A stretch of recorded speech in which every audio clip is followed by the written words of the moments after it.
दीपक और मेरी शादी को 5 साल गुजर गए थे, मगर अभी तक हमारी कोई औलाद नहीं हुई थी। दीपक मुझ पे बहुत ही भरोसा करते थे।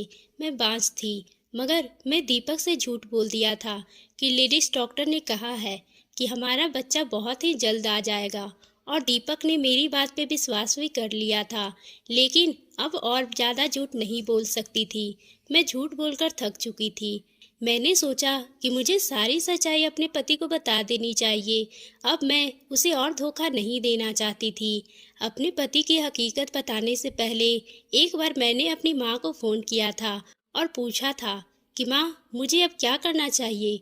मम्मी कहने लगी, बेटी तुम अपने पति की दूसरी शादी करवा दो। तुम्हारा पति तुम्हारा एहसानमंद रहेगा और तुम्हें छोड़ने का कभी सोचेगा भी नहीं।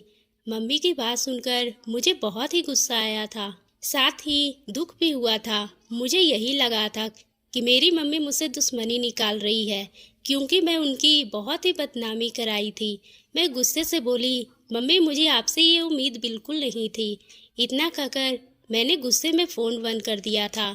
और शाम के समय जब दीपक घर वापस आया तो मुझे देखकर बोला, क्या बात है सीमा, तुमने कमरे में इतना अंधेरा क्यों कर रखा है। मैं बोली, मेरी किस्मत में ही अंधेरा लिख दिया है, उस अंधेरे का क्या करूं। मैं तो उजड़ गई हूँ। दीपक कहने लगा, तुम पागल तो नहीं हो गई हो, ऐसी बातें क्यों कर रही हो। मैं तुम्हारा पति तुम्हारे पास मौजूद हूँ। भगवान का दिया हमारे पास सब कुछ है।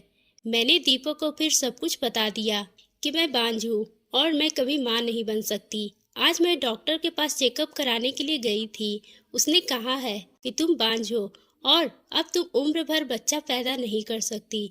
मेरी बात सुनकर दीपक पल भर के लिए अपने चेहरे का उदासी उभर आई थी, लेकिन तुरंत ही उसने मेरा हाथ पकड़ लिया और कहा, कोई बात नहीं सीमा, मेरे लिए तुम ही काफ़ी हो। तुम्हारे सिवा कुछ भी नहीं चाहिए।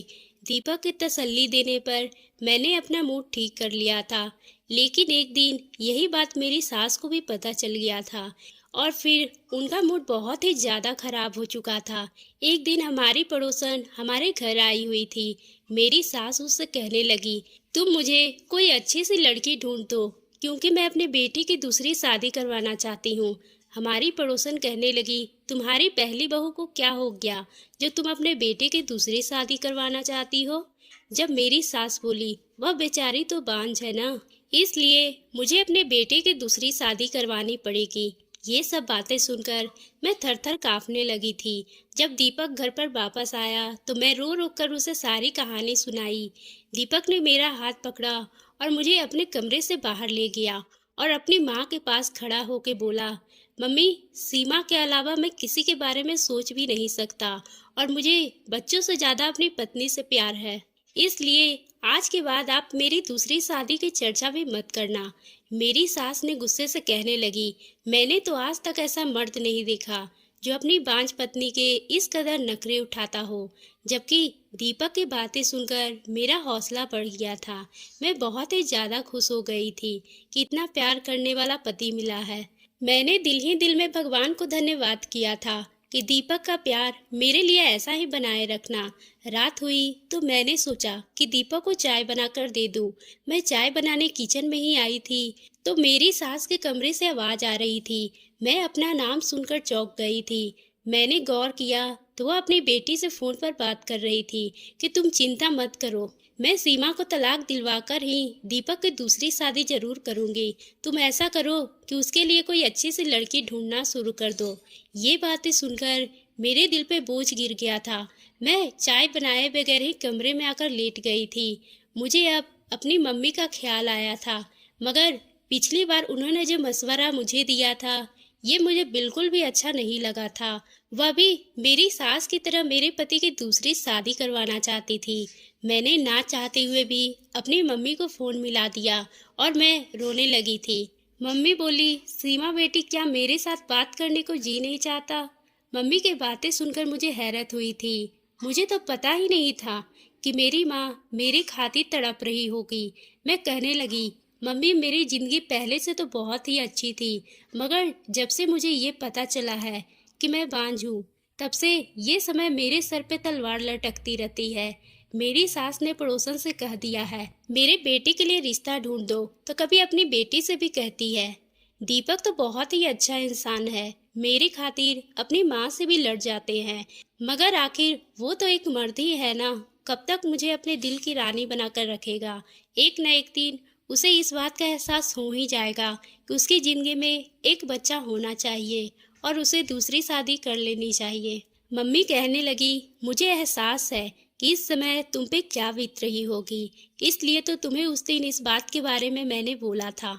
तुम दीपक की दूसरी शादी खुद अपने हाथों से ही करवा दो। वह अपनी करोड़ों की जायदाद यूं ही तो छोड़कर नहीं जाएगा। जाहिर सी बात है, उसे वारिस चाहिए ही होगा। आज नहीं तो कल वो दूसरी शादी के बारे में जरूर ही सोचेगा। अगर तुम्हारे पति ने अपनी मर्जी से शादी कर ली तो फिर सोचो तुम्हारा क्या होगा।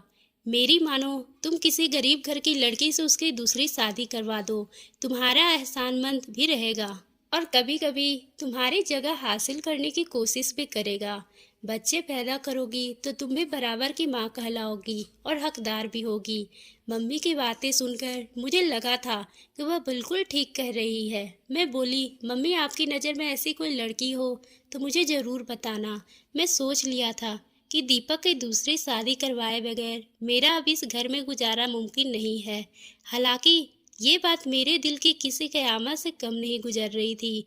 मैं खुद अपने हाथों से अपने पति की शादी करवा रही थी, लेकिन यह मेरी मजबूरी थी और मुझे दीपक पर विश्वास था कि दीपक का प्यार मेरे लिए कभी भी कम नहीं होगा और इसलिए मैं घर वालों से चोरी छिपे दीपक के लिए लड़की ढूंढने लगी थी। मैं गांव में रहने वाली गांव की चौधरी सरपंच की इकलौती बेटी थी। मेरे माता पिता और भाई मुझ पे जान छिड़कते थे। मेरी जिंदगी बहुत ही खूबसूरत था।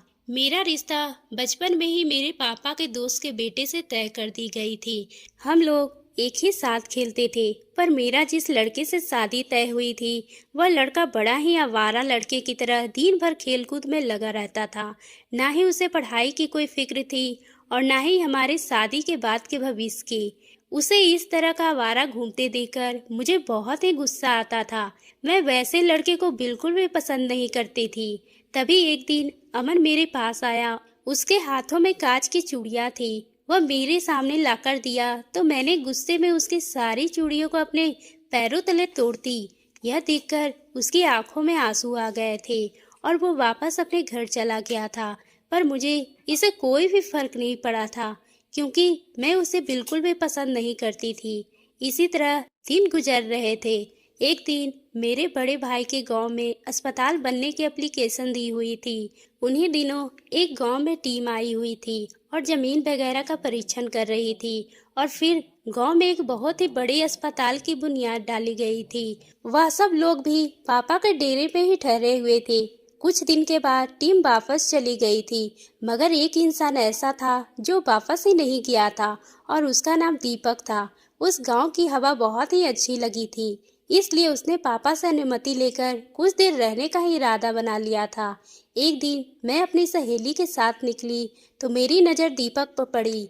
पहली ही नज़र में दीपक मुझे पसंद आ गया था। दीपक की आंखों में चमक बता रही थी कि मैं भी उसे पसंद आई हूँ।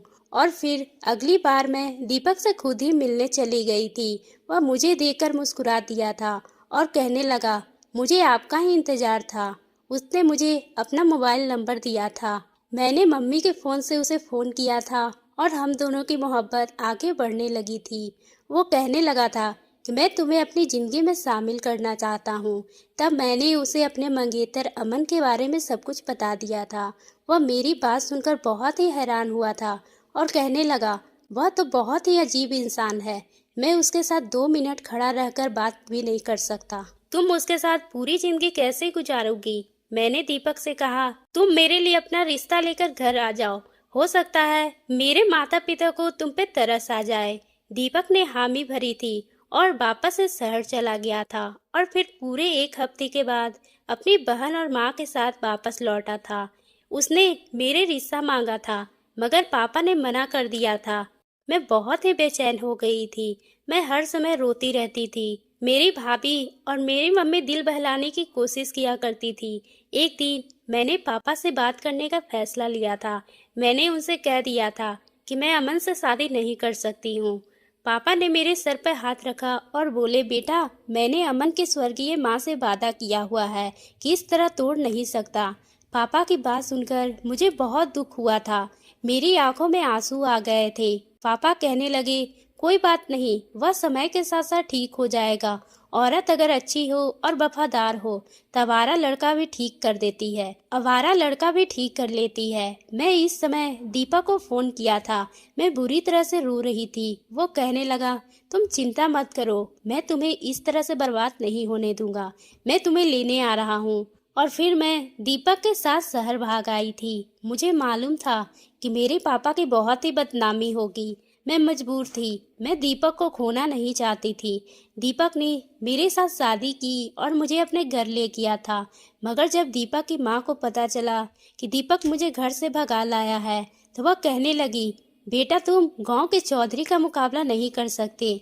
तुम्हें डर नहीं है कि वह तुम्हें कोई नुकसान पहुंचा दे। दीपक भी एक करोड़पति बाप का बेटा था, मगर मेरी सास जरा पुराने विचारों की मालिक थी। उन्होंने घर से भागी हुई लड़की को बहू के रूप में स्वीकार नहीं किया था। उन्होंने मेरे और दीपक के बीच फूट डलवाने की हर मुमकिन कोशिश की थी, लेकिन दीपक एक अच्छा पति साबित हुआ था। जिंदगी के हर मोड़ पर उसने मुझे इज्जत दी थी। यह भी भगवान की कृपा थी कि मेरे पापा और भाइयों ने मेरा पीछा नहीं किया था।